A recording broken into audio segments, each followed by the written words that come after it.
Here's how to make a Key3 G3.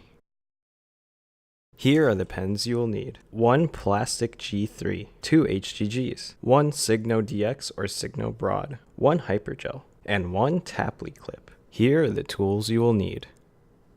Let's get started. Take your G3 and remove the cap, tip, and ink tube.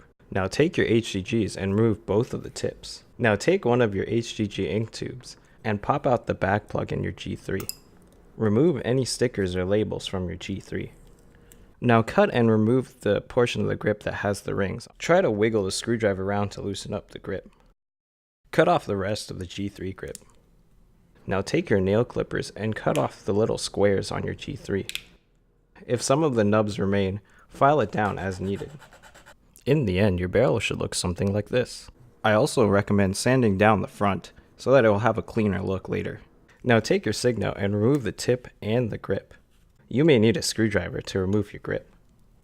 Take your hypergel and remove the cap and the grip. Take your tapli clip and remove the grip. Now cut 1 centimeter off your hypergel. Do the same for your tapli clip. Now using your saw, cut your hypergel cap. You can cut it either all the way or you can just cut off a little part of it so it still has a clip. I prefer the first way, so I'll show you how to do that. Take your hypergel and start cutting past the E in hyper. Once you start getting close to the cap, go under the clip and try to cut from the other side. It should just come cleanly right off. File your cap clip as needed. Now gather all of your parts. Take your long hypergel grip and put your HGG tip inside of it. Now put the hypergel grip inside the hypergel cap. I recommend putting a strip of any ball grip inside of your HGG before you put it in your hypergel. Now cut some electrical tape and put it on the back of your G3. If you have an insert, put it inside your G3. Now put your cap on the back of your Key3. Now take your hypergel grip and put it on the front of your G3. Now take your HGG and put it inside your plastic G3.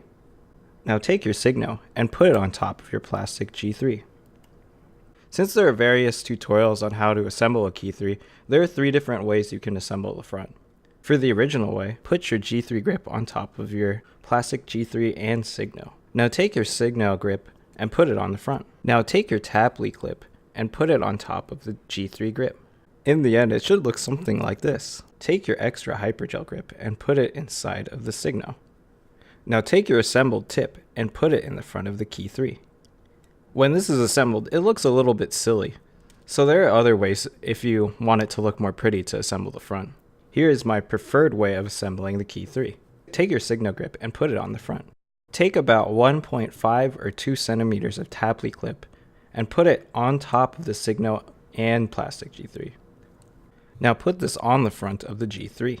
This method looks slightly better. There is one last way to assemble. The last method is known as the Replica Method, and this one's by far the simplest. You won't need a tapli clip for this method. It is the way I assembled this Key3, simply because it looks so much better and cleaner. It is not how Key3 assembled his, so keep that in mind. For the Replica Method, you will need an extra hypergel grip and put it on the front.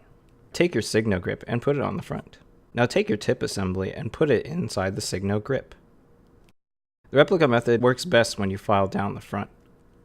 And there you go. That's how you make a Key3 G3.